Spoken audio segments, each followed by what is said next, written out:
బృందావనంలోని పచ్చని మైదానాల్లో ఒకరోజు గోపబాలురు ఆనందంగా దూడలను మేపుతున్నారు.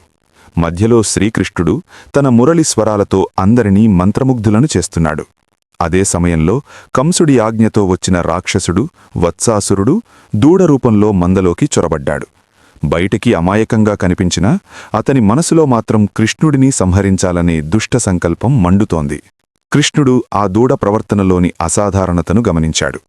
సాధారణ దూడలా అది మేత మేయక చుట్టూ అప్రమత్తంగా గమనిస్తూ ఉండటం ఆయనకు అనుమానం కలిగించింది. చిరునవ్వు నవ్వుతూ కృష్ణుడు నెమ్మదిగా దాని దగ్గరకు వెళ్లాడు. ఒక్కసారిగా దాని వెనుక కాళ్లను పట్టుకుని గాల్లోకి ఎత్తి వేగంగా తిప్పాడు. ఆపై సమీపంలోని పెద్ద చెట్టుకు బలంగా విసిరేశాడు. ఘోర శబ్దంతో చెట్టు విరిగిపడింది. వెంటనే దూడ రూపం చెదిరి అసలు రాక్షస స్వరూపంలో వత్సాసురుడు బయటపడ్డాడు. కృష్ణుడి దివ్యశక్తిని తట్టుకోలేక అతడు అక్కడికక్కడే ప్రాణాలు విడిచాడు.